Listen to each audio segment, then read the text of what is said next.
بسم اللہ الرحمن الرحیم، السلام علیکم۔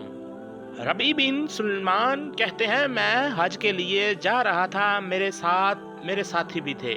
جب ہم کوفہ پہنچے تو وہاں ضروریات سفر خریدنے کے لیے بازاروں میں گھوم رہا تھا کہ دیکھا ایک ویران سی جگہ میں ایک کھچر مرا ہوا تھا اور ایک عورت جس کے کپڑے بہت پرانے بوسیدہ سے تھے، چاقو لیے ہوئے اس کے گوشت کے ٹکڑے کاٹ کاٹ کر ایک زنبیل میں رکھ رہی تھی۔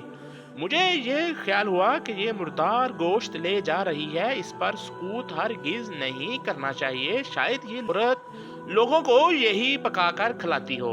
تو میں چپکے سے اس کے پیچھے ہو لیا، اس طرح کہ وہ مجھے نہ دیکھے۔ وہ عورت ایک بڑے مکان میں پہنچی جس کا دروازہ بھی اونچا تھا، اس نے جا کر دروازہ کھٹکھٹایا، اندر سے آواز آئی، کون ہے؟ اس نے کہا، کھولو، میں بدحال ہوں۔ دروازہ کھولا گیا اور گھر میں چار لڑکیاں نظر آئیں جن کے چہرے سے بدحالی اور مصیبت کے آثار نظر آ رہے تھے۔ وہ عورت اندر آ گئی اور زنبیل ان لڑکیوں کے سامنے رکھ دی۔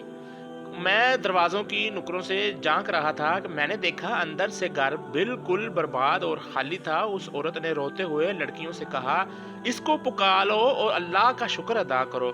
وہ لڑکیاں گوشت کاٹ کاٹ کر اس کو آگ پر بھوننے لگی۔ مجھے بہت تکلیف ہوئی، میں نے باہر سے آواز دی، اے اللہ کی بندی، اللہ کے واسطے اس کو نہ کھا۔ وہ کہنے لگی، تو کون ہے؟ میں نے کہا، میں ایک پردیسی آدمی ہوں۔ اس نے جواب دیا، تو ہم سے کیا چاہتا ہے؟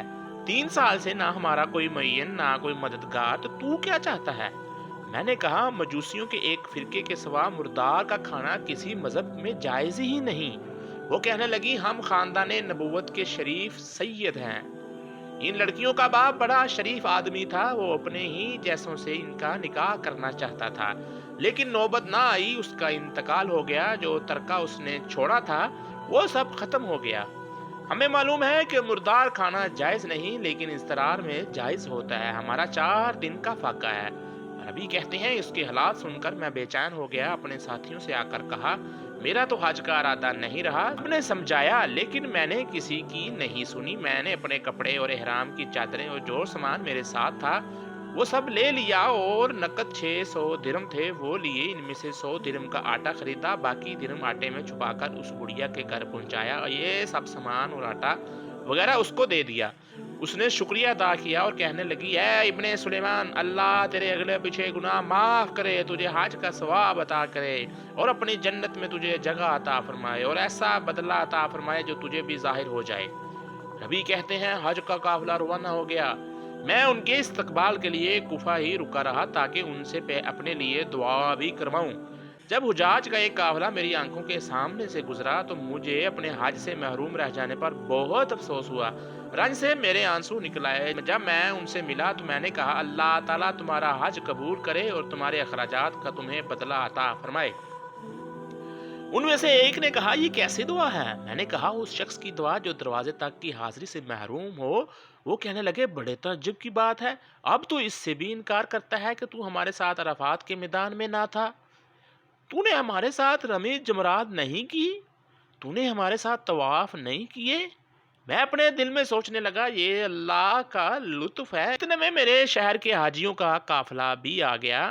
میں نے کہا، اللہ تعالیٰ تمہارا حج قبول فرمائے۔ وہ بھی کہنے لگے، تو ہمارے ساتھ عرفات میں نہیں تھا، رمی جمرات نہیں کیے، تو انکار کر رہا ہے۔ ان میں سے ایک شخص آگے بڑھا اور کہنے لگا، بھائی انکار کیوں کرتے ہو؟ تم ہمارے ساتھ مکہ میں نہیں تھے یا مدینہ میں نہیں تھے جب ہم قبر اطہر کی زیارت کر کے باب جبریل سے باہر کو آ رہے تھے؟ اس وقت ازدحام کی کثرت کی وجہ سے تم نے یہ تھیلی میرے پاس امانت رکھوائی تھی جس کی مہر پر لکھا ہوا ہے، جس کا مطلب تھا جو ہم سے معاملہ کرتا ہے نفع کماتا ہے۔ اس نے کہا، یہ لو اپنی تھیلی واپس۔ ربی کہتے ہیں میں نے اس تھیلی کو کبھی اس سے پہلے دیکھا بھی نہ تھا۔ اس کو لے کر میں گھر واپس آیا، عشاء کی نماز پڑھی، اپنا وظیفہ پورا کیا، اسی سوچ میں جاگتا رہا آخر یہ قصہ کیا ہے۔ اسی کشمکش میں آنکھ لگی تو میں نے حضور نبی کریم کی خواب میں زیارت کی۔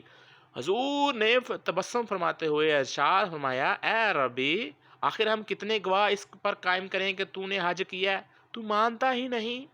بات یہ ہے کہ جب تو نے اس عورت پر جو میری اولاد میں سے تھی خرچ کیا، اپنا حج کا ارادہ ملتوی کیا، تو اللہ نے اس کا نیب البدل تجھے عطا